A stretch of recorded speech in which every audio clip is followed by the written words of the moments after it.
rocket science, né? A gente pode discutir alguns pontos que sejam de interesse, né, para todo mundo. Bom, e hoje a gente conta com a palestra do Alexandre Siqueira. O Alexandre ele é mestrando no programa de mestrado profissional em inovação tecnológica da Unifesp e está mergulhado aí no contexto de privacidade de dados e, mais recentemente, na exploração da tecnologia de identidades autossoberanas. Vou deixar daqui a pouquinho o Alexandre se apresentar também, se apresentar melhor e falar sobre esse tópico. E, em particular, o Alexandre está explorando os usos da tecnologia dentro do contexto dessa nova tecnologia, dentro do contexto de saúde, mas tem explorações possíveis em vários outros contextos. Deixa eu ver se eu tenho algum aviso aqui. Primeiro vamos para eventuais informes, né? Alguém gostaria de dar algum informe? Eu tenho um, me lembrei aqui, mas não está. Eu vou escrever para vocês, mas eu devo dar um curso de 15 horas de blockchain no IMUSP. E aí eu aviso para quem quiser, alunos regulares podem, né, entrar direto. O pessoal que já é formado pode se inscrever se desejar como aluno especial. Então, eu tento mandar hoje ainda, porque as matrículas são até sexta-feira, se eu não me engano. Alguém tem algum aviso? A gente já está gravando. Então, eu acho que a gente já pode começar, Alexandre. Fique à vontade. Legal, vou compartilhar minha tela aqui, tá bom? Primeiramente, bom dia a todo mundo. Bom dia. Vamos falar sobre um assunto que está em movimento quando a gente fala em blockchain, que é a identidade soberana. Tem muita coisa acontecendo, é praticamente um alvo móvel. Então, acho que é um assunto bacana e principalmente nessa questão da aplicabilidade para a área de saúde. Ela tem potenciais muito evidentes ali, como a gente vai ver daqui a pouquinho. Então, como o Arlindo fez a apresentação, a ideia é que esse material ele é uma prévia da qualificação da minha dissertação do mestrado profissional em inovação tecnológica, que eu devo fazer aí nos próximos meses. Então, o valioso feedback de vocês é muito importante, eu gostaria muito de poder contar com ele, assim, normalmente o pessoal faz apresentações e deixam as perguntas para o final, eu definitivamente não me importo em ser interrompido, por favor, qualquer coisa que vocês notarem que não está claro ou que eu não estou sendo claro, por favor me interrompam para que a gente possa ajustar, e para mim é muito valioso pedir para o Arlindo para gravar essa apresentação, porque ela vai me ajudar bastante a poder refinar o conteúdo. Então vamos lá. O tema dela, de maneira bem sucinta, né, é um sistema de registro de saúde autossoberano. A ideia é a gente aproveitar o conceito de identidades autossoberanas e usar essa abordagem que a gente trata a identidade para registros de saúde. Uma agenda muito rápida aí, só para a gente ter uma ideia, vou falar sobre um pouquinho, vou me apresentar, vou passar a motivação e o contexto do projeto, vamos falar sobre a parte metodológica, o projeto, como ele está sendo concebido, os testes e o que tem ali para frente. Uma introdução muito rápida, eu sou formado em Ciência da Computação pela Metodista de São Paulo, me formei em 2003, já faz um bocado de tempo. Na época, o meu trabalho de conclusão de curso foi em Smart Homes, numa época em que pouco se falava em Bluetooth. Eu fiz um trabalho, uma monografia que falava sobre automação de residência, foi bem interessante. Como histórico profissional, eu sou arquiteto de software, fui desenvolvedor durante muito tempo de software, a evolução natural foi me transformar num arquiteto e eu acabei me especializando na parte de segurança de software, onde eu trabalho até hoje. Eu sou líder técnico do Mercado Livre para de cibersegurança, Mercado Livre e Mercado Pago. Além disso, trabalhei em outras empresas de software e de consultoria, como instrutor e palestrante, além de um podcast que eu tinha antes do mestrado, mas que ele foi congelado por falta de tempo, que eu tinha criado um podcast de tecnologia, o Tech Studio. Sou apaixonado por tecnologia, me interesso muito por mídias digitais e tenho um interesse muito carinho, assim, muito apreço por privacidade e segurança. É um tema que mexe comigo e eu acho que foi o que levou aqui para a gente falar sobre identidade soberana. Qual que é a motivação desse trabalho? A motivação é um jargão que tem se falado muito, assim, que os nossos dados são a nova moeda. Esse jargão, ele é tão correto, né? Porque você tem toda uma nova economia sendo criada, uma nova economia pujante sendo criada, usando como matéria-prima os dados das pessoas. Então você tem Facebook, Instagram, Apple, Google, Microsoft, Amazon, Uber, Lyft. Todas essas grandes empresas não existiam, exceto a Microsoft, que é um pouco mais antiga, a Apple, não existiam há 20 anos atrás, construíram impérios oferecendo conveniência em troca dos dados dos seus usuários. O que é uma troca muito legítima. Se você tiver consciência de que você está recebendo uma conta de e-mail em troca dos seus dados, ou que você está recebendo uma plataforma para poder se comunicar de maneira social com seus amigos em troca do seu comportamento, a troca é muito legítima. Mas ela só é legítima enquanto tiver consentimento. Enquanto ela for expressa e explícita, ela for consciente e ela for consentida. E aí é onde entram as leis de proteção de dados, a GDPR na Europa, depois a LGPD aqui no Brasil, em que o Estado tenta colocar alguns controles para garantir que os usuários que estão compartilhando seus dados não sejam lesados numa troca injusta, né? Até para evitar os cenários de vigilância digital, o escândalo da Cambridge Analytica, que acabou vazando, acabou usando dados da plataforma do Facebook para oferecer isso como uma plataforma de conteúdo patrocinado direcionado e eventualmente até alterando a geopolítica mundial. A grande verdade é que todo esse contexto gera um conflito de interesse. Oferecer os seus dados por troca de conveniência é um desejo legítimo. Assim, se eu tendo a enxergar o dado como propriedade minha, eu posso querer trocá-lo por conveniência. O problema é que nesse meio do caminho eu tenho que achar o ponto em que isso não me deixa exposto a ser espionado, ao cenário de vigilância digital. E aqui a gente tem legislação contra um desejo legítimo que movimenta um mercado e que, afinal das contas, se o dado é meu, eu posso fazer com ele o que eu quiser. Então, existe um conflito claro nesse cenário de que o dado é a nossa moeda, né? E esse conflito, ele se alavanca quando a gente fala de dado de saúde. Ao longo da vida, né, as pessoas geram muita informação sobre saúde e essas informações ficam espalhadas em diversos silos de informação. Então, eu vou no médico e ele faz as anotações dele, mas nunca ninguém se perguntou onde é que ficam esses registros. Ficam no hospital em que você participou. Se você vai no Fleury, ou no Delboni, ou na Tecnolab e faz um exame de sangue, você pega o relatório do seu exame impresso. Mas o registro digital e todo o histórico de todos os exames que você já fez no Delboni estão lá com eles. Se você perdeu o papel, se você destruiu aquele exame, você perdeu, mas o dado original continua ali, né?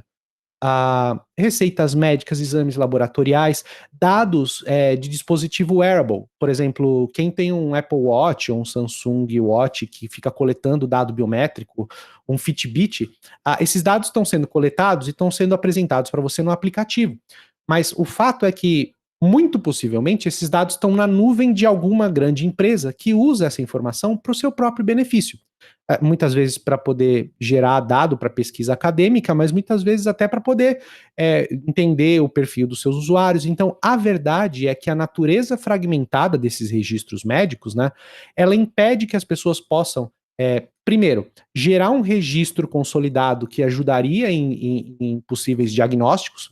Eu tenho certeza que meu cardiologista adoraria ter o acesso a todas as medições do meu ritmo cardíaco dos últimos 3 anos, que é o que o meu relógio coleta. Eu não tenho como oferecer isso para ele. Se eu tivesse como oferecer isso, como todo o resto, seria uma base valiosa para ele poder identificar que eu tenho uma arritmia cardíaca e que eu preciso me cuidar. ou que eu tenho alguma condição de saúde que lá atrás, em um exame que eu fiz há 4 anos atrás, estava lá, no meio daquele monte de informações num laudo de um ultrassom, que o médico na época olhou só a linha da conclusão, ignorou todo o resto, e que num cenário de um diagnóstico mais preciso, um médico poderia se beneficiar e nunca vai conseguir, porque esse exame se perdeu. Se perdeu num papel em alguma gaveta. Se eu tivesse esse registro digital, seria muito melhor. Então, a gente precisa pensar em mecanismos de armazenamento e compartilhamento desses dados para poder garantir essa questão da propriedade, o ownership da informação, que ela está longe de ser nossa hoje. E aí entra um pouco de contexto, um pouco de fundamentação teórica, né? A gente está falando de registros eletrônicos de saúde, os EHRs ou PHRs, os Personal Health Records, né? No final das contas, é a versão eletrônica do prontuário de saúde. Esse registro aqui, a ideia é um registro digital em tempo real que pode ser usado e compartilhado de maneira segura pelos seus usuários. Um outro contexto, e aqui eu vou passar muito rápido, é a blockchain. Aqui eu não vou pregar para convertidos, né? A ideia é de que o Nakamoto, quando descreveu a blockchain como a fundação de um novo sistema de pagamento, possivelmente não imaginava que o conceito da blockchain fosse ser usado para tantas outras coisas no futuro, né? E desde lá, esse conceito, né, de uma lista ordenada de registros ligados a partir de uma cadeia de blocos foi reaproveitado para um bocado de outras funções aí por conta das características dele, né? De ser transparente, distribuído, imutável e oferecer incentivos criptográficos a partir seja de escassez projetada, ou seja, prova de posse, qualquer outro mecanismo de consentimento que a blockchain pode fazer para gerar um incentivo na participação. As identidades soberanas, que é um outro conceito importante porque a gente vai discutir, ela começou quando o Christopher Allen, que é um pesquisador ali, participando das conversas sobre a evolução das identidades digitais, né? Ele delineou num arquivo no blog dele e cunhou o termo identidade autossoberana, né? Dizendo que no cenário de identidade autossoberana, o usuário ele não depende de uma entidade central ou uma fonte central de confiança para poder ter a sua informação. O dado deveria ser dele e ele deveria poder ter condições de comprovar uma afirmação sobre si sem depender de uma entidade central. Eu deveria poder ter um documento que provasse, ou deveria poder comprovar que eu sou habilitado a dirigir, ou que eu sou habilitado a ter um porte de arma, sem depender do Detran, ou sem depender do Ministério das Forças Armadas, enfim, de qualquer que seja a identidade que regula isso, para que eu apresentasse um documento e alguém tivesse que verificar a validade desse documento lá. Eu deveria poder fazer isso eu mesmo, né? Esse conceito, ele acabou evoluindo a partir do avanço em dispositivos móveis e nas tecnologias de carteira distribuída, notadamente a blockchain, que trouxeram 2 elementos essenciais para o surgimento da identidade soberana. As ledgers descentralizadas, a blockchain em si, e carteiras digitais convenientes para o usuário poder guardar suas credenciais. Como é que isso funciona? E aqui a gente tem um diagrama que a gente vai gastar um tempinho nele, que demonstra o conceito dessa identidade soberana. Tá? A gente precisa primeiro pensar nas entidades. Quem são as entidades que participam de um contexto de identidade soberana? Eu tenho o holder, o portador, é a pessoa que quer comprovar alguma coisa sobre si.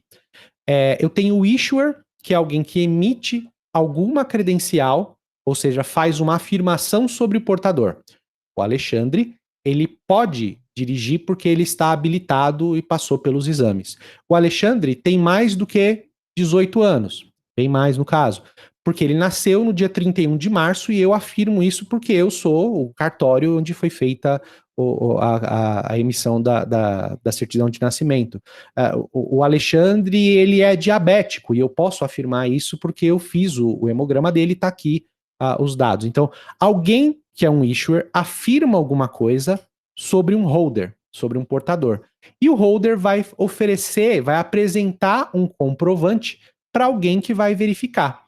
Então, uma empresa avaliando um candidato de emprego vai olhar e verificar se de fato o Alexandre é formado em ciência da computação ou se ele tem alguma formação, alguma graduação a partir da análise de um diploma. Então, eu tenho nesse contexto essas três entidades. Alguém que diz algo sobre uma entidade e essa entidade oferece essa prova, apresenta essa prova e o verificador precisa poder verificar isso sem necessariamente confiar no emissor.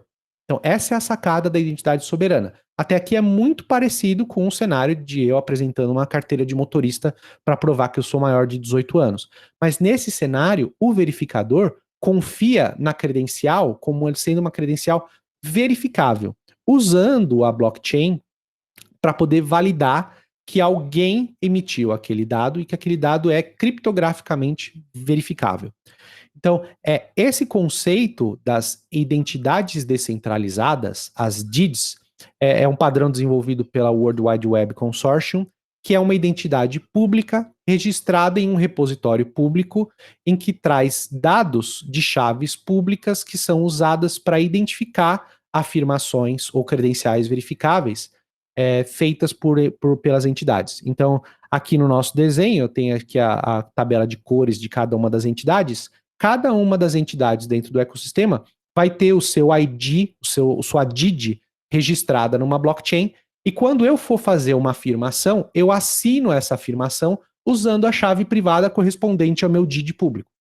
Então, ele acaba usando a infraestrutura de PKI, de chave assimétrica, para poder fazer a validação disso e mais alguns outros primitivos criptográficos, né? As claims são as afirmações. Então, assim, eu tenho uma credencial, uma certidão de nascimento, e essa certidão de nascimento tem algumas claims. Tem o nome da minha mãe, é um claim, o nome do meu pai, é um claim, o lugar onde eu nasci, o dia em que eu nasci. Cada uma dessas informações são claims, são afirmações que um issuer faz sobre um holder. Legal.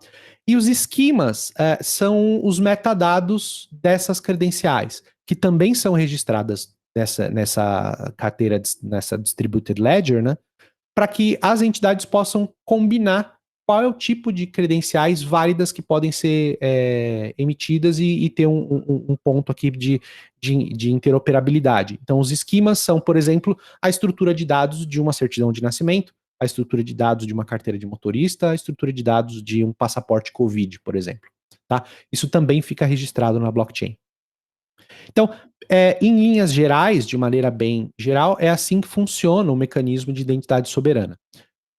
Quando a gente olha isso na prática, o que a gente tem é um cenário aqui que é uma instanciação de um caso de identidade autossoberana com algumas entidades. Não sei se está pequeno para vocês aí, eu vou dar um zoom na imagem para a gente poder ver os detalhes em geral.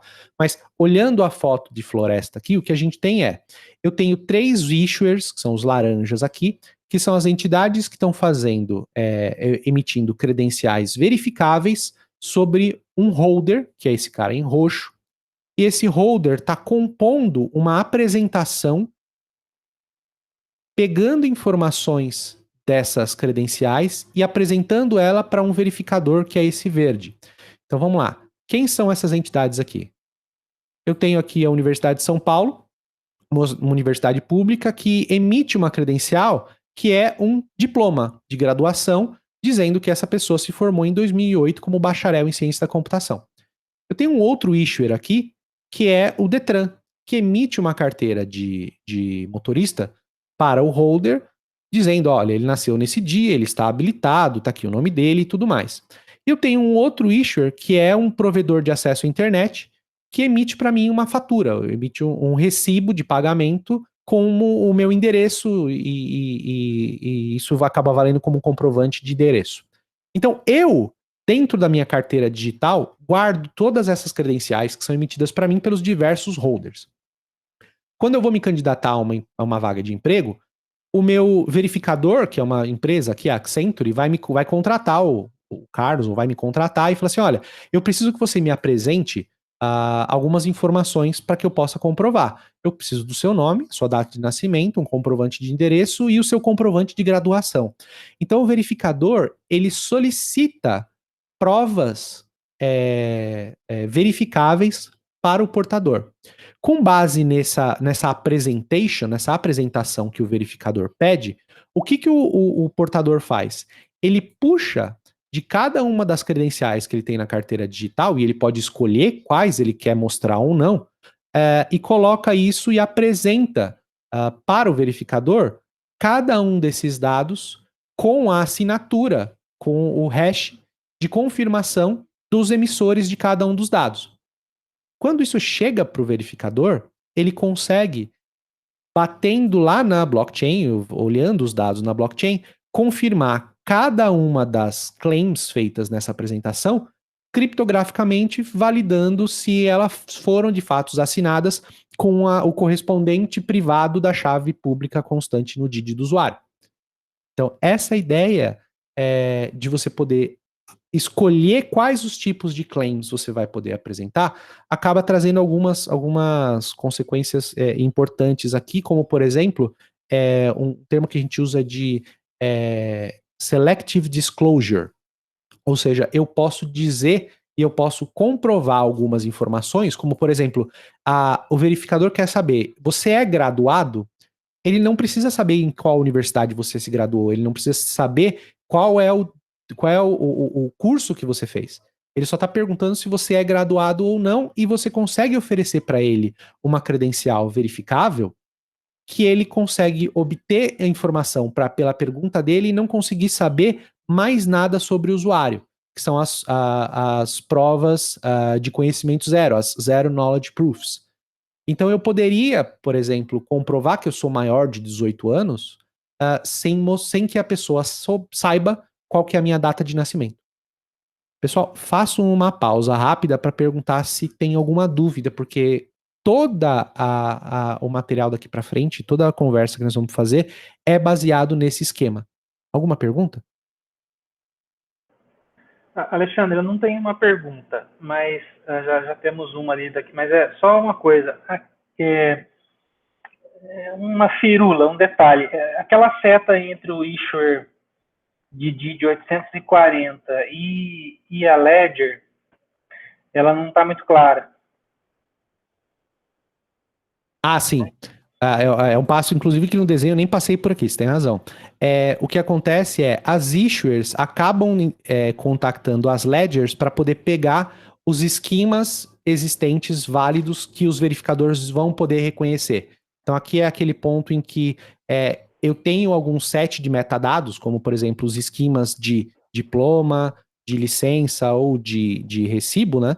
Que os issuers precisam poder consultar para poder obter ou até mesmo registrar novos esquemas, caso eles queiram incluir aqui um novo tipo de documento que o ecossistema vai conseguir enxergar. Mas tem razão, eu passei direto por isso.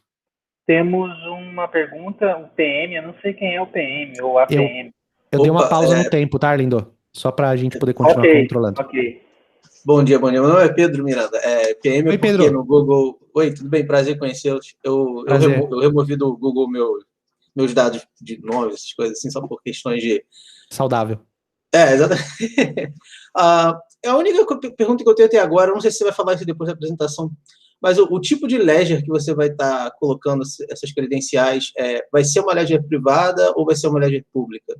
Vamos falar sobre isso daqui a pouquinho. Mas então a resposta curta depende da aplicação. Para o meu projeto, a gente está considerando uma ledger permissionada.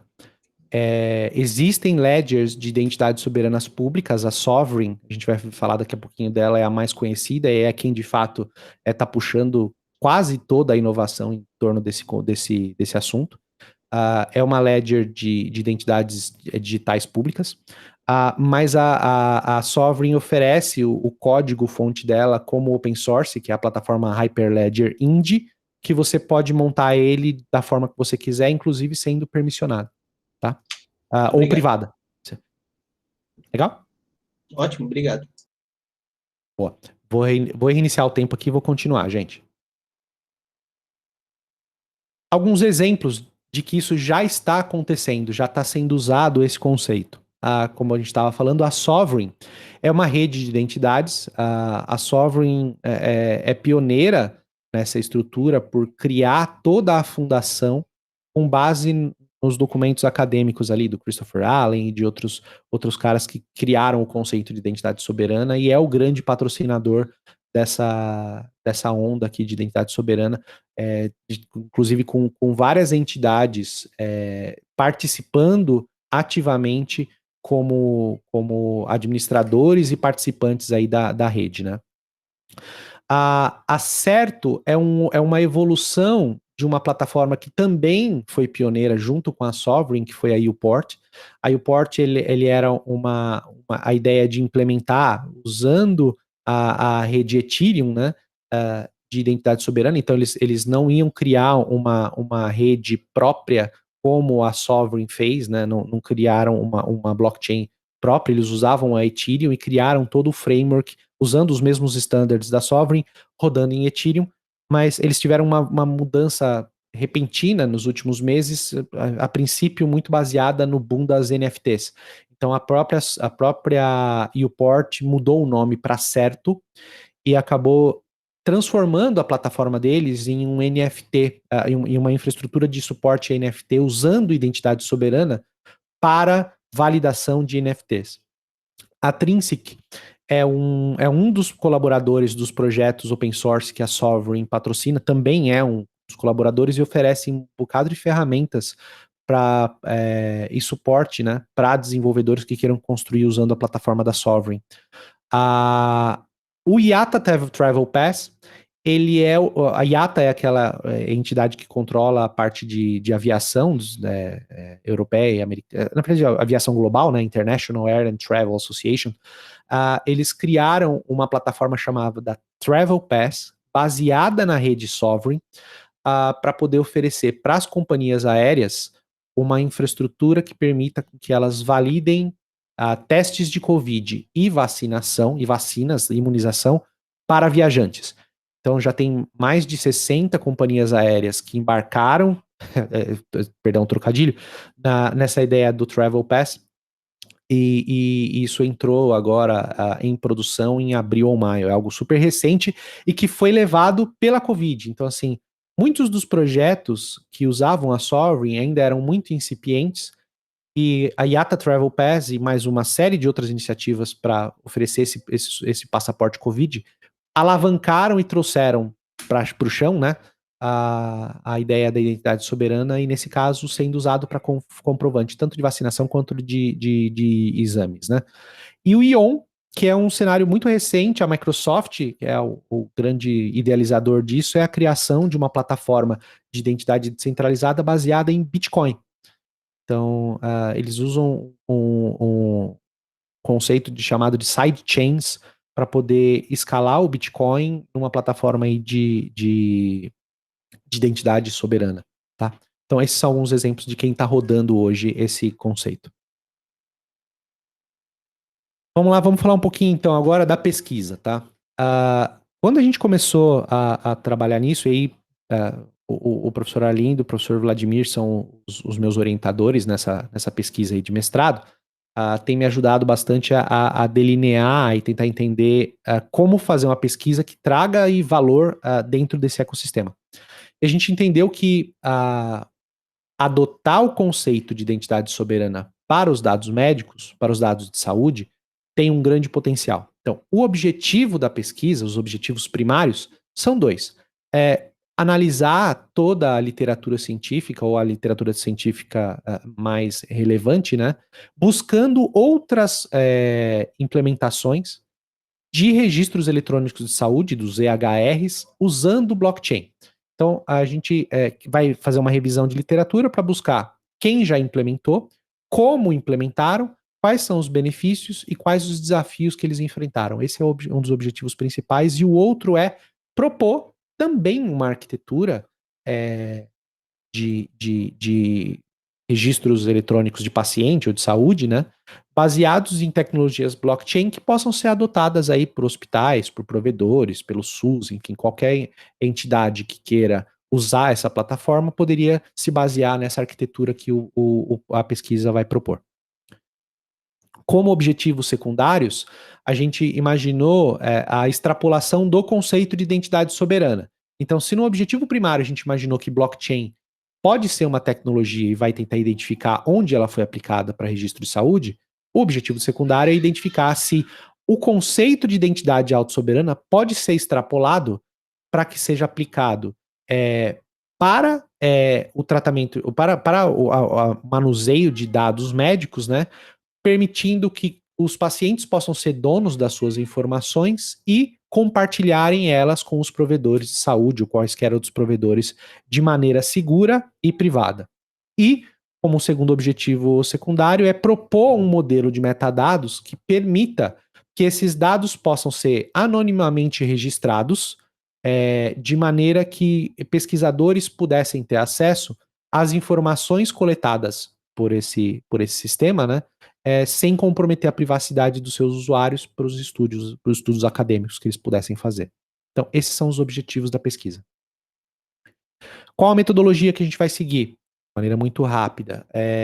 Por ser um projeto de engenharia de software, a ideia o entregável principal, o artefato principal é uma arquitetura de solução, a gente acabou adotando a metodologia do Design Science Research. O Design Science Research, ele atua como um elo de ligação entre a base de conhecimento da academia com os ambientes de vida real das organizações. Então, a ideia da Design Science Research é gerar um conteúdo que possa, a partir dos problemas do mundo real e do conhecimento existente na academia, criar uma pesquisa que possa gerar uma proposta. Então, o objetivo dessa pesquisa, ela, via de regra, é prescritiva, né? Ela oferece um know-how, que gera como saída duas contribuições. Uma aplicação prática a partir de artefatos criados pelo projeto e uma aplicação acadêmica com uma contribuição de volta, ele retroalimenta a base de conhecimento. Então, o objetivo desse estudo é um estudo qualitativo, né, que vai usar o approach Design Science numa natureza exploratória de maneira prescritiva, com o objetivo de melhorar a arquitetura geral desses sistemas de registros eletrônicos de saúde, aplicando conceitos inovadores de blockchain. Falando um pouco mais de metodologia, aqui eu vou passar muito rápido, aqui é o passo a passo metodológico do Design Science Research Approach, tá? Então ele tem 5 fases explícitas com vários steps e alguns pontos de retroalimentação. Eu vou usar esse modelo daqui para frente como um breadcrumb para a gente poder ver passo a passo o que está acontecendo, mas de maneira muito sucinta. Eu tenho uma fase de awareness, em que é identificado o contexto, o problema de pesquisa e as questões. A fase prescritiva, em que se busca revelar o know-how e se evolui isso para quais casos de uso a proposta vai atender. A fase de desenvolvimento, em que a gente constrói os artefatos propostos, entrega e avalia.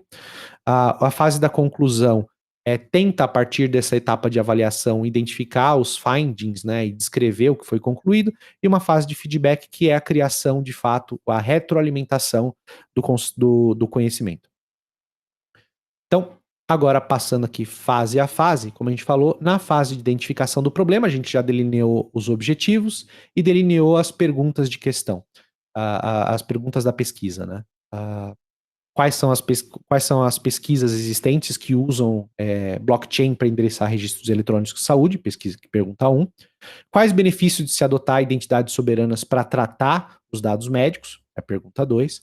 Quais atores podem escrever e quais atores podem consumir os dados dessa blockchain? Pergunta 3.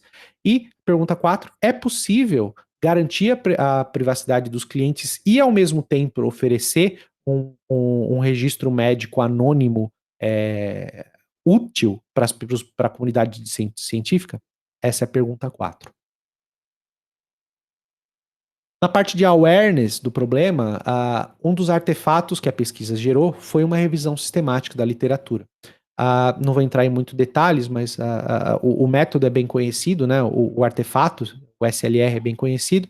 A gente usou aqui como pergunta de pesquisa dentro das bases aqui de conteúdo digital. Electronic Health Records, Self-Sovereign Identity, Blockchain, privacidade e interoperabilidade. E com base nessas consultas, a gente saiu de um conteúdo inicial de 323 artigos e com base nos diversos critérios de inclusão, exclusão, revisão e quality assessment, a gente chegou na revisão completa de 30 desses artigos. Qual foi a conclusão que a gente chegou a partir dessa revisão sistemática? Bom, a gente chegou em algumas conclusões. Dos 30 artigos selecionados, de acordo com os critérios, a gente percebeu que esse assunto, que é o uso de blockchain para tratamento de dado médico, é um assunto muito novo. Você percebe que a quantidade de artigos ela cresce a partir de 2018, em que estava num número muito baixo, e cria um pico agora em 2020. Só para lembrar, esse artefato, a revisão sistemática, foi rodada em agosto do ano passado, agosto de 2020. Então, ela, mesmo no meio do ano de 2020, a gente tinha muito mais artigos do que nos anos anteriores. Então, a gente percebe que é um tópico que está em crescimento dentro da comunidade acadêmica. Dos artigos selecionados, a gente identifica que, de fato, a blockchain ela é uma escolha viável, porque tem diversas implementações de blockchain seguindo esse modelo nos artigos. A grande parte dos artigos selecionados usa tecnologias consolidadas, então poucos deles tentam reinventar a roda ou criar alguma plataforma de blockchain do zero ou algum mecanismo de carteira distribuída do zero. Eles acabam ou apontando para a rede Ethereum ou até mesmo para a construção usando o Hyperledger Fabric, e alguns deles até já usam o Hyperledger Indy, que é uma blockchain exclusiva para a identidade soberana. Isso a gente identificou ali também na pesquisa. Outro ponto é que poucos dos estudos mencionam o armazenamento do dado médico diretamente na blockchain. E aí tem alguns motivos. A privacidade é um deles, a escalabilidade é outro deles, tanto que usa-se muito a questão do armazenamento do dado bruto em off-chain, né, para poder garantir que você consiga uma solução escalável o suficiente. Guardar dado como, por exemplo, o Base64 de uma radiografia ou de uma tomografia dentro de uma blockchain que é compartilhada pelos diversos nós ali da rede, poderia ser alguma coisa temerária, então a ideia é que se guardem links para esses registros fora da rede. A adoção dos padrões de dado médico, né, dos standards, o HR7, o OpenEHR, né, simplificam a interoperabilidade do sistema, que é um dos pontos principais aqui. Você precisa garantir que, se você criou uma rede, essa rede precisa oferecer os dados que possam ser lidos pela maior parte possível de atores. Então, atender algum padrão desses de dado médico ajuda muito nessa questão de interoperabilidade, mesmo na parte de consulta, filtro, seleção de registros.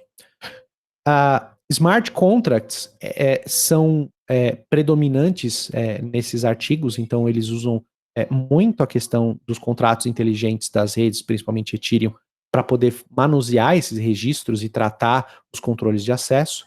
E um ponto que a gente entende que nos ajuda a justificar o projeto é que o conceito de propriedade de dados não é explorado pelos artigos selecionados. Eles tratam essa propriedade simplesmente como o controle de consentimento, mas é de maneira muito rasa e está longe de ser um requisito dos projetos que a gente selecionou. Na fase de identificação de artefatos, como a gente falou, e aí eu trago de volta o desenho, os artefatos propostos para endereçar o problema de pesquisa é a aplicação da identidade soberana e dos conceitos de identidades soberanas para resolver a questão dos dados médicos. Então, a ideia é extrapolar o conceito das claims e das credenciais, pensando em claims e credenciais como os objetos de troca entre os dados médicos. Então, quando a gente fala de proposta de artefatos, eu volto de novo para aquele diagrama, né? O modelo de identidade soberana, em que eu tenho um issuer emitindo uma afirmação sobre um holder que apresenta para um verificador que usa a blockchain para fazer a validação sem confiar no issuer, ele se reflete de maneira muito clara em outros cenários de saúde. Então, por exemplo, dados médicos, os prontuários médicos de todas as consultas que você já passou.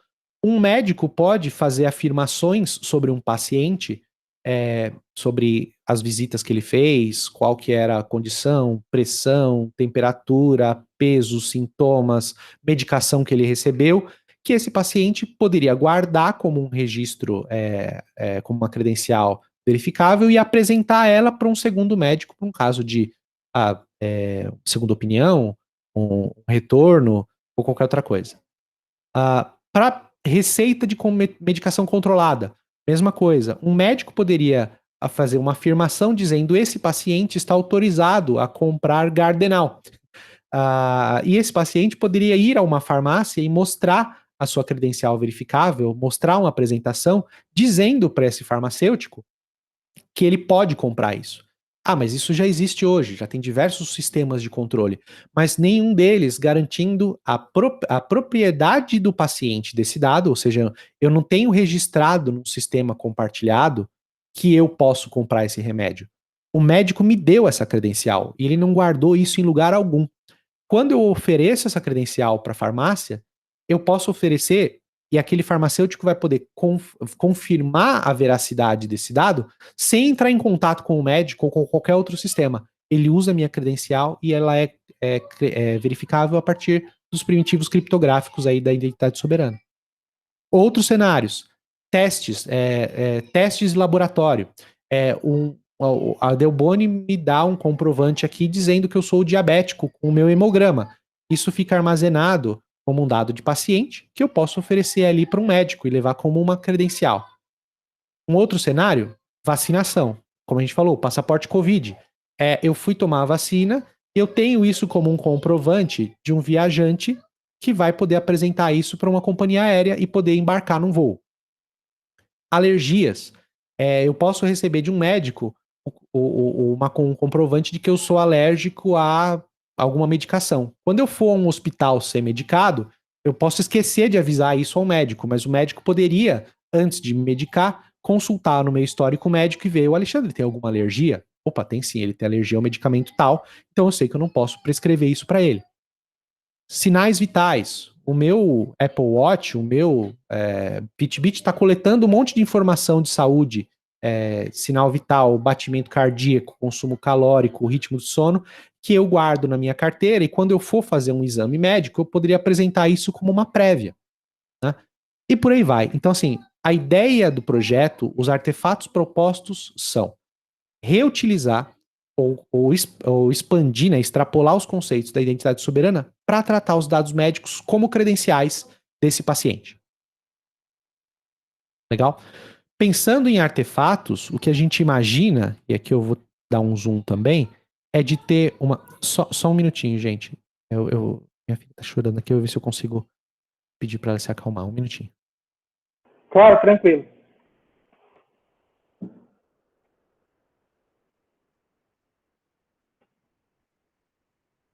Bom, a gente pode aproveitar aqui para tirar algumas dúvidas desses pontos, né? Aproveitando aí, vi novas carinhas aí. Bom dia a todos aí que entraram depois.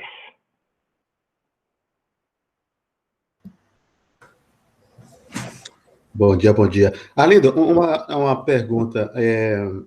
Aqui na França, a partir de sexta-feira, né, acho que vocês no Brasil estão sabendo, para poder ir no shopping, para poder ir na academia, para poder pegar o transporte, etc. Tem que ter um cadastro lá, né? Vai ter que ter o passaporte vacinal, né? E utilizando uma aplicação que foi desenvolvida pelo governo francês. Nesse caso, né, pegando aí o exemplo do Alexandre, né, cenário, né, justamente da vacina, né? Uma das questões que estavam se levantando aqui na comunidade acadêmica, né? Dado que já tem uma aplicação nesse sentido, será que o blockchain traz alguma vantagem nesse sentido, ou só seria de um peso em termos de... Porque os restaurantes vão ter que usar, o pessoal da farmácia vai ter que usar, e você pensando em uma aplicação móvel, né, no telefone, que você tem que baixar, me parece hoje em dia, parece mais prático. O que é que vocês pensam disso aí? Então, Dário, acho que tem uma dúvida antes, que é o governo francês quem está emitindo essa credencial? Toda aplicação como é que diz, é controlada pelo governo francês, né? Tem a alta autoridade de saúde e de tecnologia que controlam a aplicação. A ideia, justamente, né? Pensando nessa questão da identidade, que foi muito questionada aqui, né? A ideia não é guardar nenhum dado extra do utilizador. Quer dizer, em termos teóricos, né? Os dados pertencem ao utilizador e não à aplicação. A aplicação, né, teoricamente, não deve guardar nenhum dado. Eu fico em dúvida só se, no contexto francês, se vale a pena usar uma blockchain, porque, na verdade, você tem um único escritor, né? Você tem uma única instituição escrevendo nessa base. E aí, talvez não faça sentido usar blockchain. Um sistema de informação comum resolveria. Né? Então, um modelo mais parecido com o de blockchain é o que a IATA, o Alexandre citou, né? A IATA, que é a organizadora do espaço aéreo mundial, né? Ali você tem vários possíveis escritores, né? Vários possíveis emissores de credenciais, né? Agora, no caso do governo francês, eu acho que o sistema de informação resolveria, né, Dário? Talvez não precise dessa infra toda que o Alexandre está apontando. Na realidade, é um modelo mais europeano, né? Vale para todo o espaço europeano, entendeu? Para viajar também tem que apresentar a mesma aplicação, para poder pegar o voo, né? Como foi o exemplo ali também, tem a mesma aplicação. É uma aplicação a nível europeia, que então, talvez, cada governo tem o seu certificado, tem a sua maneira, né? Tem a sua aplicação para poder ler e para poder certificar que o que ele leu é correto, né? Seguindo as normas europeias, né? Mas é mais ou menos dentro do exemplo que ele deu, né? Para viajar, para ir para outro país, para poder pegar trem, para ir na farmácia, viajar. Então, é uma aplicação um pouco mais a nível europeu, sendo que a França foi o primeiro a impor isso a nível nacional. Ela tornou obrigatório, né? Obrigatório. Então, acho que já faz sentido a ideia de blockchain, porque daí eu posso ter vários escritores possíveis, né? Várias instituições nacionais responsáveis pela emissão das credenciais. Aí eu acho que faz sentido. Talvez a gente, não sei, né? Vale a pena dar uma lida como que eles propuseram essa arquitetura, mas eu vejo que faz sentido nesse caso ser blockchain. E o Rogério colocou uma pergunta ali sobre anonimato, né? Se o anonimato não... O simples fato de melhorar o anonimato não justificaria a ideia de blockchain. Que, na verdade, ali se eu tiver um esquema de chaves pública e privada, eu já garanto, né? Não preciso de toda a infra de Ledger para ter um anonimato, né? Então, de novo, mas eu acho que como a coisa é europeia, isso justifica o blockchain. Bom, vamos continuar aqui. Tudo bem aí, Alexandre? Tudo bem, gente, desculpa. Não, imagina, não tem problema nenhum. Vida de pandemia, vamos lá. Vou reiniciar, vou tocar o relógio aqui. Então vamos lá, gente.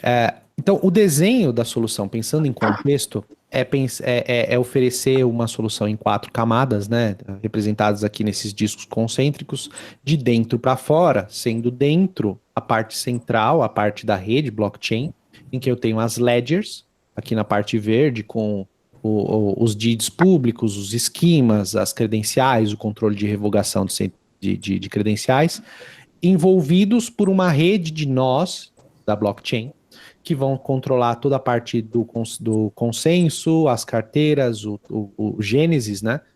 E essas dois discos internos são compartilhados pelas outras entidades, que aí cada uma das entidades participantes, seja os laboratórios, a farmácia, o médico, o paciente, cada um deles teria a sua fatia da pizza aqui própria, se integrando com esses itens compartilhados. E aí eu teria a camada dos agentes de mensageria, que é a parte em que eu uso para conectar com a blockchain e também estabelecer relações peer-to-peer com os outros itens aqui, com os outros participantes dessa rede, além de gerenciar a minha carteira em uma interface, que poderia ser tanto a minha carteira digital, a minha carteirinha de vacinação, o meu passaporte Covid, o meu sistema de farmácia para poder verificar que alguém tem uma credencial para comprar um remédio, qualquer outra coisa. Então, a ideia desses discos concêntricos é poder mostrar de maneira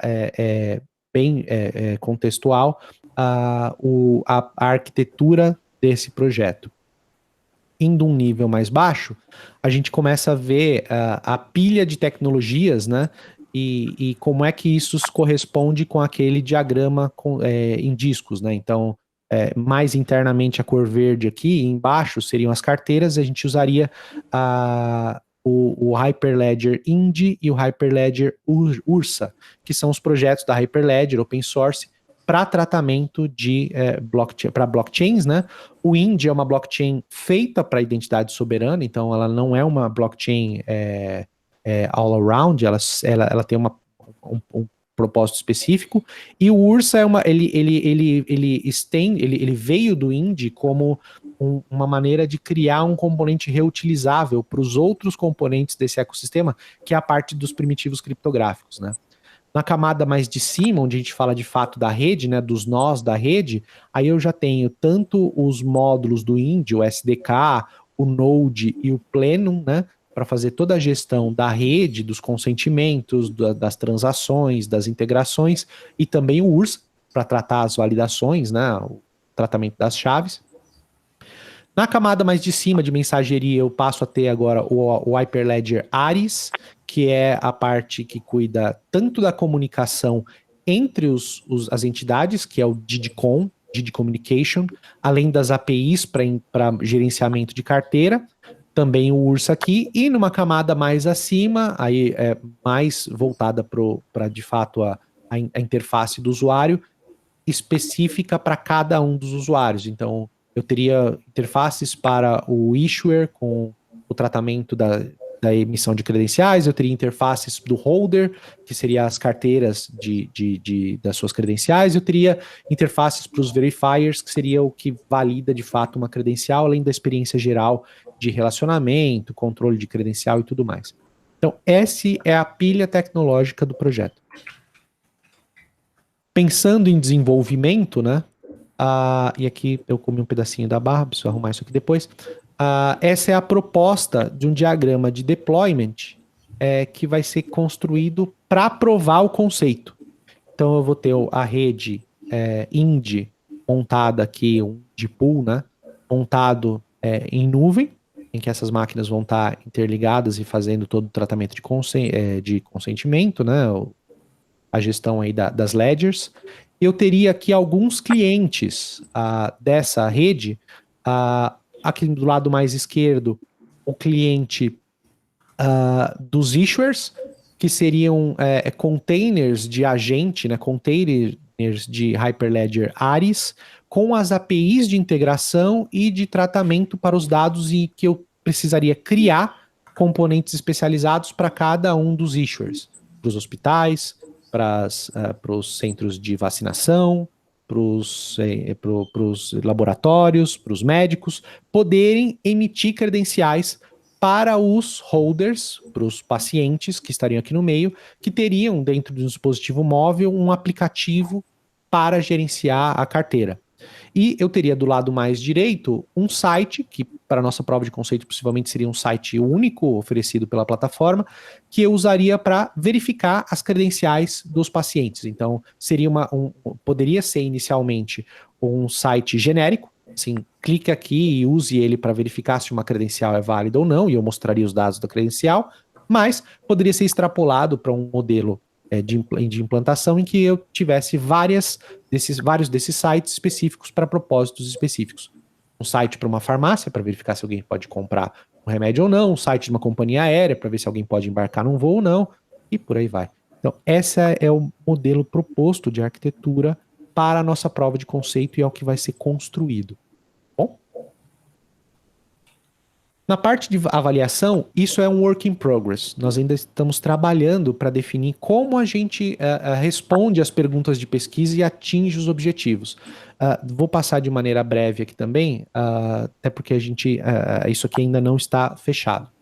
Algumas hipóteses de trabalho que a gente tem aqui, por exemplo, que o uso dessas claims, né, de identidade soberana como registro de saúde permitiria que os usuários tivessem a propriedade sobre a sua informação médica. Essa é uma afirmação, uma hipótese levantada pelo projeto, que a ideia de a gente poder demonstrar é demonstração de casos de uso. Então, aqueles diversos casos de uso que a gente apresentou, a partir da nossa prova de conceito, demonstrar que, de fato, ela consegue endereçar esse ponto da propriedade do usuário. Eu tenho o meu usuário podendo gerenciar e compartilhar o dado dele com quem ele queira, usando a estrutura e o paradigma da identidade soberana. Se a gente conseguir comprovar essa hipótese, a partir da demonstração do caso de uso, ela está atendida. Uma segunda hipótese é a informação... Nossa, meu Google decidiu falar sozinho aqui, desculpa. O dado anonimizado, armazenado numa blockchain pública, suportaria que pesquisadores pudessem fazer estudos de dados médicos sem expor dados pessoais dos pacientes. Essa é uma hipótese que ela inicialmente foi levantada, mas ela vai exigir um pouco mais de trabalho. Uma coisa que a gente identificou é muito difícil da gente poder confirmar essa hipótese, e outra a premissa dela não parece estar correta. Como o desenho da identidade soberana é não guardar dados sensíveis na blockchain, a blockchain só vai guardar dados públicos, eu não tenho de partida um repositório para armazenar essa informação. Então, talvez essa hipótese ela não seja provável e a gente não consiga confirmar essa afirmação com o nosso projeto, a não ser que se crie um componente adicional que permitisse fazer isso, e esses são os approaches que nós estamos estudando. E uma terceira hipótese, que é a solução proposta pode diminuir o risco de exposição das entidades de saúde de vazamento de dados sensível e possivelmente permitir que elas estivessem mais compliant com as leis de proteção de dados privados, a LGPD e tudo mais.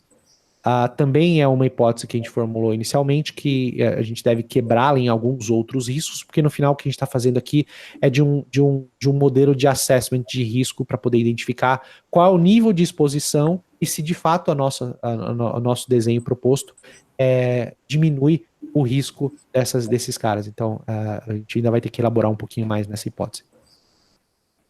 Na fase de conclusões, algumas atividades ainda planejadas definir um timeline. Assim, eu tenho as restrições da timeline do mestrado, então basicamente a gente está trabalhando dentro desse time box e tentar estabelecer e definir os marcos para as entregas, ter a lista dos entregáveis que a gente vai fazer. Então, daquele diagrama de componentes que eu mostrei, de deployment que eu mostrei para vocês, certamente a rede blockchain é um entregável. A carteira, o aplicativo, a gente já tem ideias para a construção dele, mas já existem carteiras genéricas oferecidas pelos sites. A Trinsic, por exemplo, que é uma das empresas que a gente falou lá atrás, oferece um aplicativo que você já pode usar para validação de identidade autossoberana.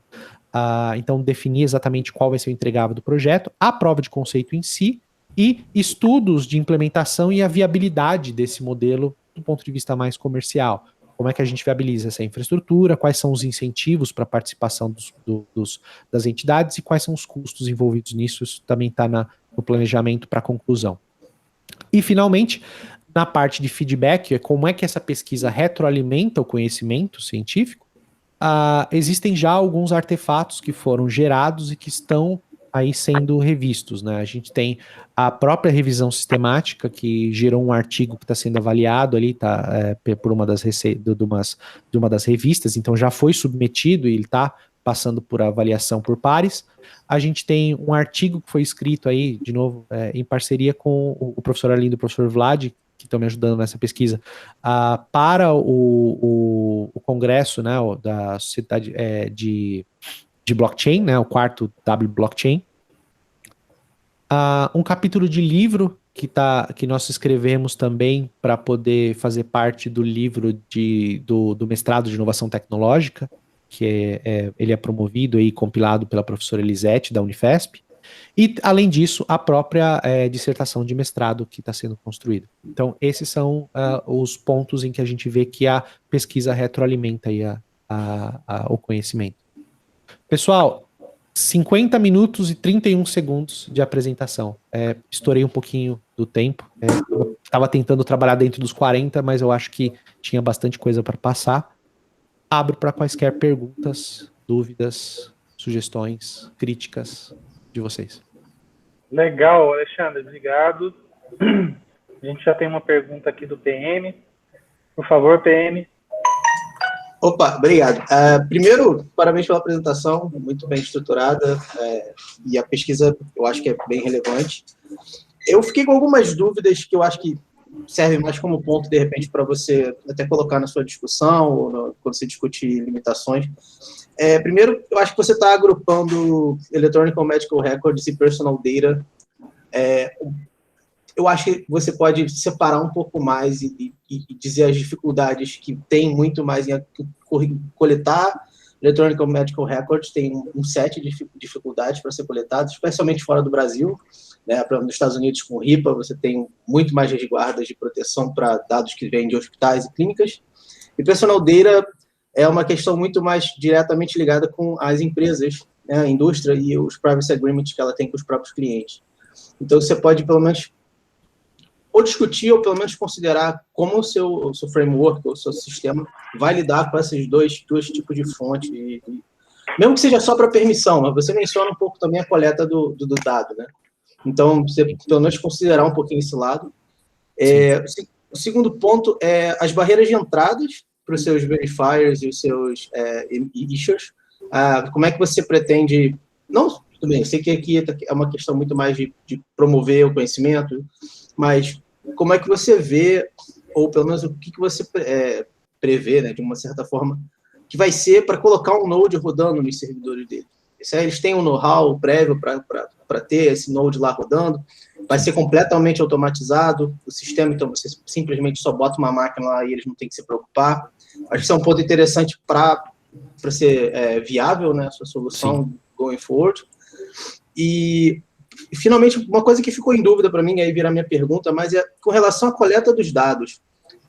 Você mencionou na sua estrutura de implementação, lá na sua proposta, você teria um site para validar a identidade e tudo, mas não ficou claro para mim, você não vai estar coletando e armazenando nenhum dado, você só está, de fato, fornecendo a estrutura para o pessoal verificar que ele tem acesso ou não àquela informação. Exato. Essa é a ideia, assim.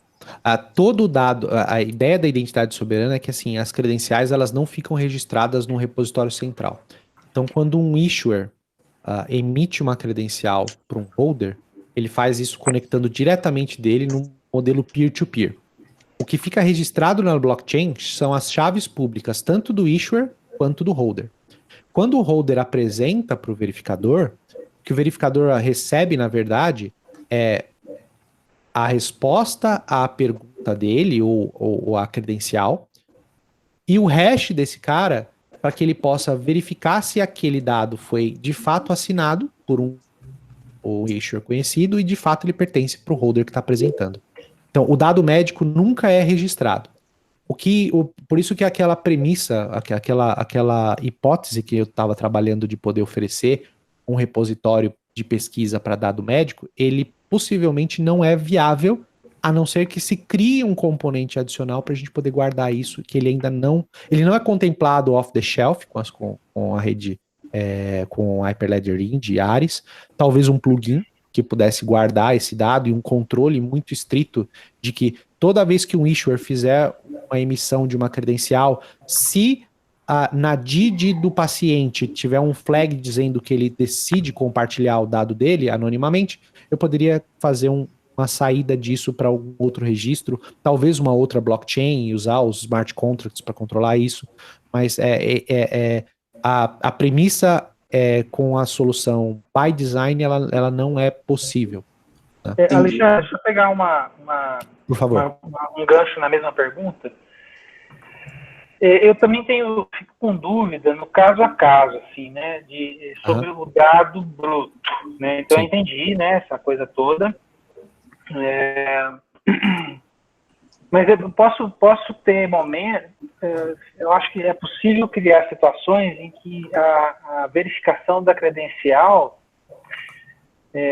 pudesse passar também por alguma manipulação ou verificação dos dados originais. Então, eu tenho uma dúvida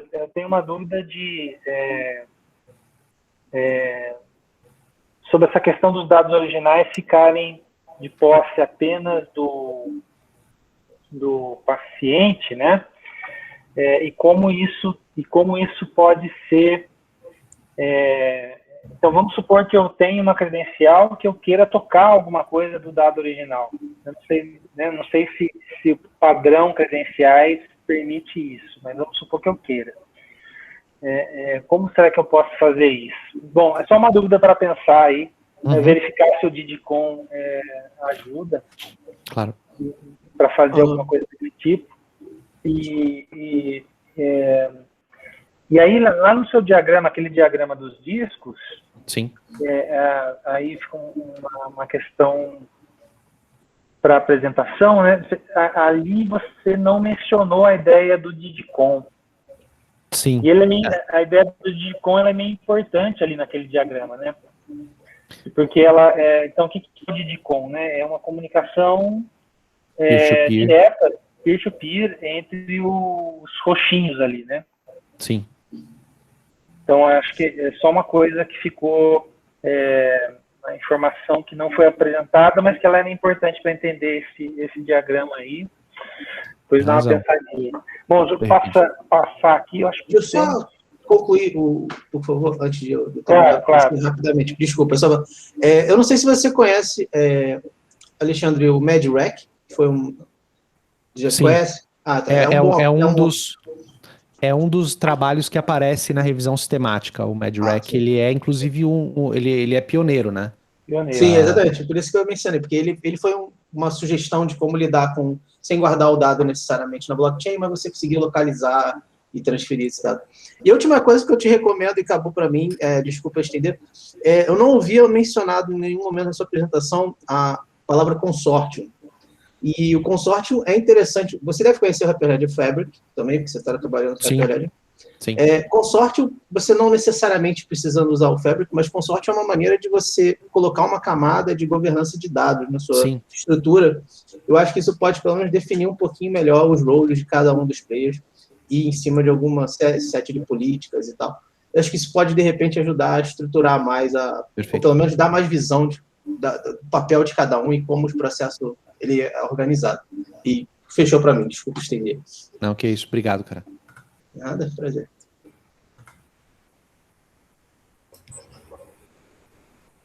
Arlindo, você está falando imutado, acho. Não, passar para o Daniel. Já Daniel, aproveito para fazer a pergunta. Não, é mais uma... Tá ligado com a pergunta anterior, acho, e uma questão de motivação, assim. Sempre que eu discuto o uso de dados o compartilhamento de dados de paciente, e essa ideia de que talvez o paciente queira ser o dono dos seus dados, eu escuto críticas no sentido de que será que o paciente quer ser o dono dos seus dados mesmo? Ou será que será que o paciente quer ter esse problema de carregar os dados? Ou o que acontece se o paciente perder esses dados depois, né? Invalido tudo isso, não invalido tudo isso? Então, eu queria saber, assim, a sua opinião pessoal. Eu acho que pro restante do trabalho, assim, não é uma questão, assim, essa não é uma questão para o trabalho, mas acho que é uma pergunta que quem utiliza esse tipo de sistema, os médicos que estão acostumados a usar esse tipo de sistema local, né, caseiro ali, local, só com os seus dados ali, acho que sempre fazem, né, e eu queria saber qual que é a sua opinião sobre isso. Claro. Eu estou trabalhando, fora dessa pesquisa acadêmica, eu estou trabalhando com o projeto do Open Banking, que é um projeto que está se falando muito no cenário do mercado financeiro, que é a parte de abrir as APIs das instituições para poder fazer o compartilhamento de dados entre instituições financeiras, dando para o usuário protagonismo sobre sua vida financeira. Eu acho que converge muito essa conversa na questão do protagonismo. A minha visão é o apelo disso para o paciente, ele não é tão grande de partida, a não ser para aqueles caras que são gostam de tecnologia, gostam de abraçar esse cenário e estão dispostos a puxar para si esse protagonismo. Ou tem cuidado com privacidade como PM ali, né? Exato. A gente não sabe quem é, mas é um P e um M. Exatamente. Então, assim, a questão do cuidado da privacidade e de você estar consciente disso, eu acho que ele ainda é muito polêmico, muito difícil de descrever. Eu imagino que o que alavanque isso é o benefício prático. Se a gente consegue comprovar para o usuário de que ele guardar os dados médicos dentro de uma carteira e tirar esses dados dos silos para criar um prontuário médico unificado, pode dar para ele algumas vantagens, como, por exemplo, se você vai numa consulta médica, ele já tem todos os seus dados ali, você não precisa pedir novos exames, porque você tem os dados do histórico. Ou você consegue comprovar algumas coisas de maneira que... ou simplificar um diagnóstico. Então, eu acho que não vai ser... você não vai pegar os usuários pela questão da privacidade, mas eu acho que você vai pegá-los pela questão da praticidade.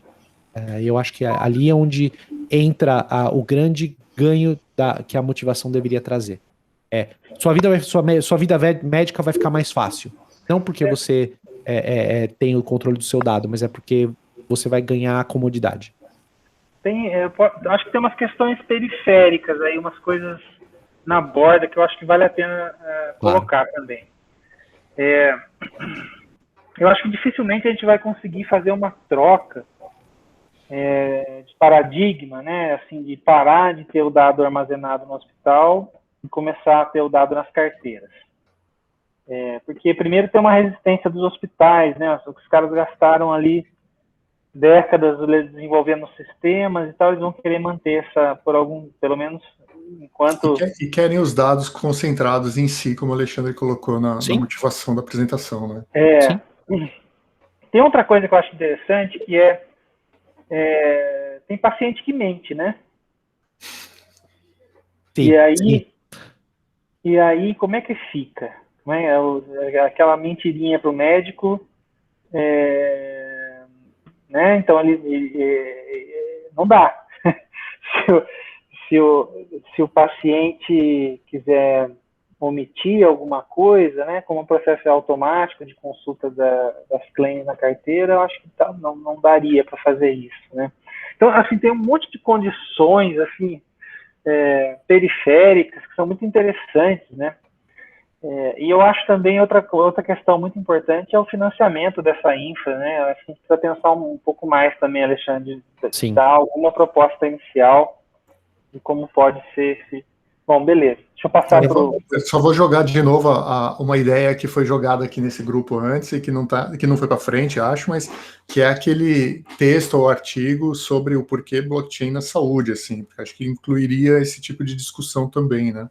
Sim, legal. E que eu continuo interessado, só queria registrar isso aqui na gravação. Excelente. Vamos registrado esse negócio. O Márcio ficou de puxar, né? Vamos cobrar o Márcio para ele puxar essa frente, para a gente avançar um pouco. E um complemento muito rápido, a Covid alavancou muita coisa. Acho que seria impensável, por exemplo, o trabalho que a IATA está fazendo, de usar a identidade soberana para poder validar vacinação e exame de Covid, se não fosse a pandemia. Então eu acho que a questão da adoção prática, talvez a gente ganhe ela por conta desses cenários bem-sucedidos. A ver. Legal. Vamos passar para o Dário aqui. Dário, está com a mão levantada? Tem o Storm também, está com a mão levantada. Dário. Só para completar a discussão que foi levantada pelo Daniel, né? E dentro daquele contexto que a gente falou do sistema que a gente pode ver como intermediário que foi implementado aqui, que foi implementado na Europa, né? Que na França é o Stop Covid. No início, se a gente for dar uma olhada no Stop Covid, né? Que é a aplicação que é utilizada na França, ele foi um fracasso porque ninguém queria usar a aplicação, né? Mesmo se fosse uma aplicação baseada em blockchain, etc., porque os franceses faziam sempre a pergunta: aonde que meu dado vai ser usado? Né? O que é que está sendo estocado? Como é que esses dados estão estocados? Por quem que ele vai ser usado? Será que eu posso apagar um dia esses dados? Será que eu posso recuperar esses dados? Hoje a aplicação está sendo usada porque foi praticamente imposta, né, pelo governo francês. Você só vai no supermercado, você só vai no restaurante, você só vai se você estiver o Stop Covid, senão... Mas, assim, tem uma discussão muito forte ainda no Senado francês e na Câmara sobre esta questão da identidade, né, da identidade soberana, né, do dono do dado e etc. A questão da saúde, por exemplo, né, a traçabilidade, essa traçabilidade dos dados do cliente aqui na Europa é uma questão que levanta uma discussão assim que vai para o ano inteiro, né? Então, é realmente algo a se questionar, né, hoje em dia. Para te dar uma ideia, hoje, o que é que o pessoal faz aqui na França? Porque a aplicação é baseada no Bluetooth, né? Então, o que a galera faz? A galera só usa ativa o Bluetooth na hora que tem que passar no restaurante ou que tem que passar em outro canto, né? Na expectativa de que o dado dela não está sendo armazenado, né? Essa é a ideia que passa na cabeça do francês. Ou tem muita gente que usa, vai no restaurante e desinstala, e depois vai instalar novamente. Sempre a preocupação do que esse dado, com o que estou fazendo com esse dado. Né? Posso completar, Dari? Que eu acho que é uma coisa que eu estava querendo falar lá no diagrama do Alexandre. E assim, então, a gente está falando basicamente de ter como issuers, né, os emissores, entidades de saúde ou profissionais de saúde. E eu fico me perguntando o que vai evitar que um profissional de saúde ou um hospital ou uma clínica guardem localmente os dados, né? Ele vai criar uma credencial, mas ele pode armazenar uma cópia daquela credencial e dos dados que estão gerando aquela credencial. Então, acho assim, a tecnologia ela cria meios, mas não impede que seja mal utilizado, né? Que continue sendo mal utilizado. Acho que isso é interessante pensar. Sim, mas aí entra a questão do benefício para o usuário, assim, e um pouco no que o Daniel colocou. A pessoa que embarcar nessa iniciativa, talvez ela queira os dados médicos mais pela praticidade de ter uma carteira que concentre os seus dados consigo e menos num silo, do que, não, eu quero esse dado só para mim, eu não quero que isso fique lá no Delboni. Talvez ele não se importe, assim, a privacidade dele seja mais com, ok, eu fiz o exame, o Delboni tem uma cópia, eu vou confiar que ele vai seguir LGPD e vai eliminar esse dado logo. Mas o meu benefício nem tá no fato de ele não guardar isso, mas eu quero ter esse dado. Assim, o fato de eu ir no Hospital São Luís, passar numa consulta médica, o médico ficar 2 minutos lá digitando meu prontuário e eu nunca ver o que ele escreveu, e não ter acesso a essa informação, talvez isso que me incomode mais do que o fato dele ter uma cópia. Eu quero ter a minha cópia. A minha é a principal. A tua é o backup, né? Perfeito. E histórico, né? Acho que o histórico, exato, né? Acho que é o benefício bem claro, né? O que mais, pessoal? Mais dúvidas para o Alexandre? A gente tem mais 5 minutinhos. O professor Vijay, acho que levantou a mão. Olha, não está aparecendo mão levantada aqui, não. Se ele levantou, ele abaixou. Não. Eu acabei caindo da ligação, por isso que eu voltei agora. Não. Bom dia, Vijay. Pessoal, alguém tem alguma pergunta? Eu acho, já meio caminhando para o final aqui, eu gostaria de deixar uma pergunta que como o Dário mencionou, né, assim, tem algumas coisas que são precisa do decreto, né, para fazer acontecer. E eu acho que essa coisa de dados de saúde podia ter um desfecho possível, que era, imagine que o Ministério da Saúde resolvesse manter registros autossoberanos, né, assim, usar uma tecnologia baseada em carteiras e tal, e mantivesse registros sobre todas as ações de saúde que acontecessem, né. Bom, um cenário, né? Um cenário fictício aí. Vamos lá. Vamos supor que amanhã o Ministério da Saúde baixa um decreto e que todo mundo tem que registrar numa blockchain as ações, os encontros de saúde, as ações que são realizadas. Isso geraria uma base de imenso valor, né? Não estou falando que é fácil de fazer, nem estou falando como fazer, só estou criando a ideia, né, o cenário interessante aí de que o governo tivesse uma infraestrutura para o armazenamento de transações de saúde, né?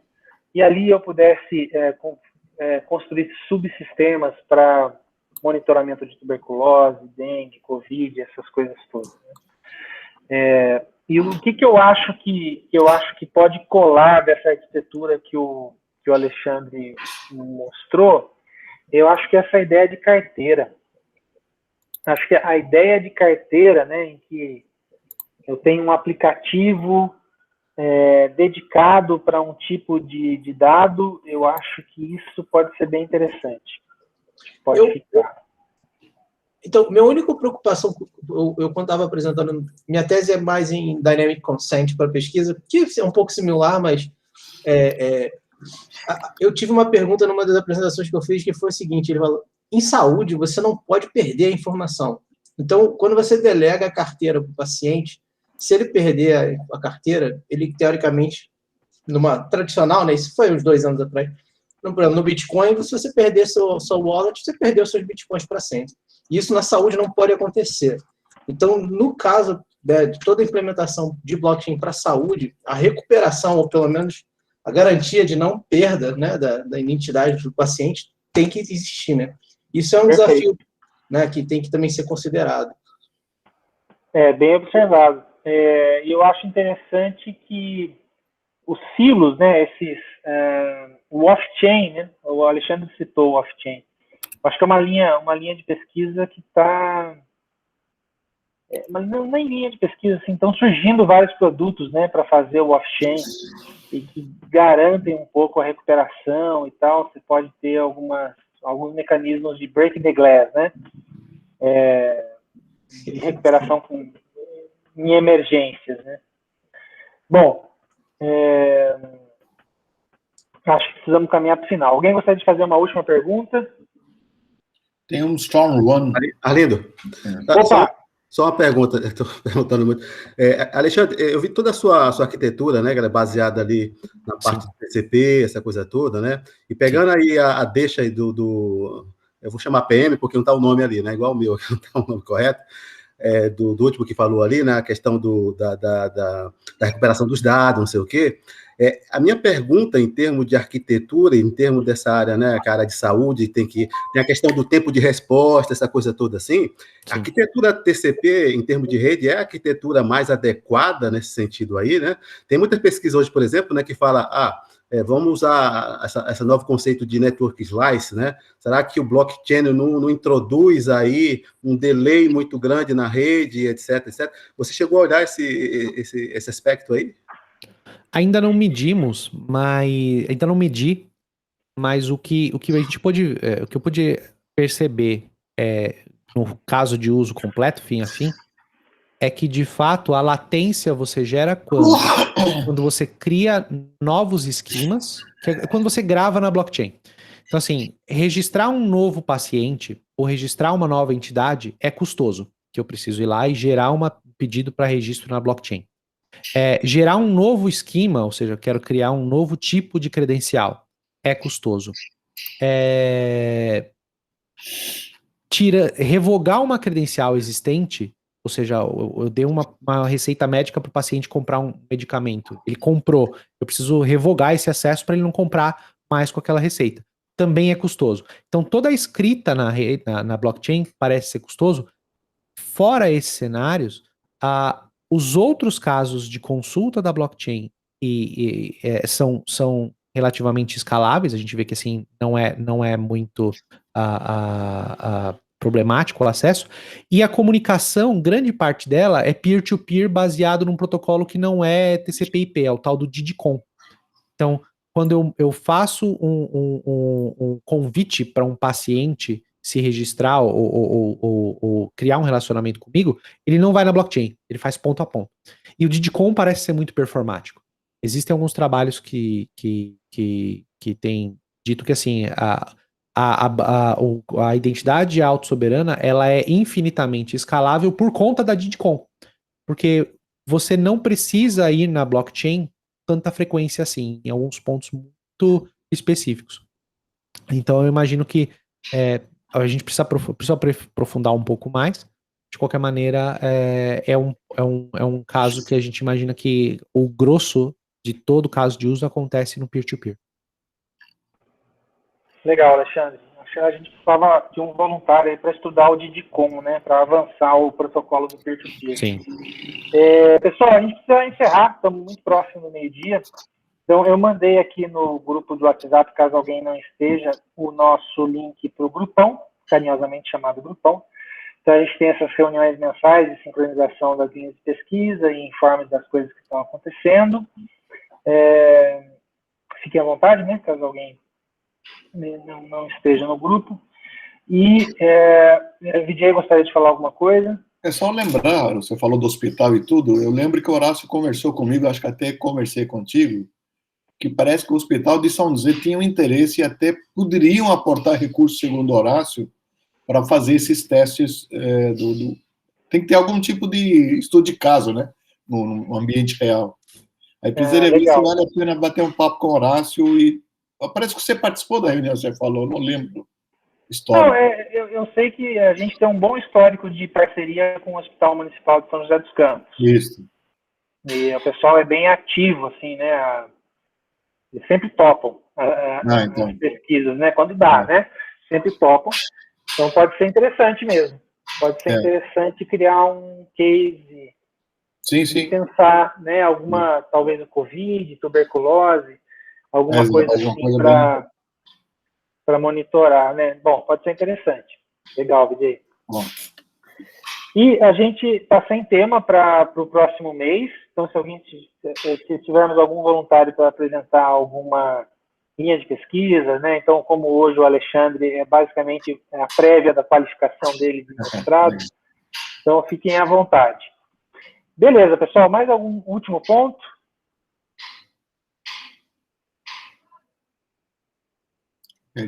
Pode deixar, Nerlin, eu mando no grupo de WhatsApp o edital de matrícula, ele tem que ser até sexta. Então, daqui a pouquinho eu mando, daqui a uma meia horinha eu mando lá. Falou, pessoal. Até muito mais. Obrigado, pessoal. Obrigado pela ajuda e pelas críticas, foram muito valiosas. Até mais. Nós agradecemos a apresentação, Alexandre. Se alguém quiser bater mais um papo com o Alexandre, manda seu e-mail aqui no chat. Se claro. alguém quiser bater um papo. E o Alexandre também está no nosso grupo do WhatsApp, fiquem à vontade. Sim. Então, pessoal, muito obrigado, valeu. Como sempre, a reunião bastante produtiva, bem divertida. Valeu, obrigado, pessoal. Gente. Até mais. Valeu, obrigado. Valeu, Alexandre.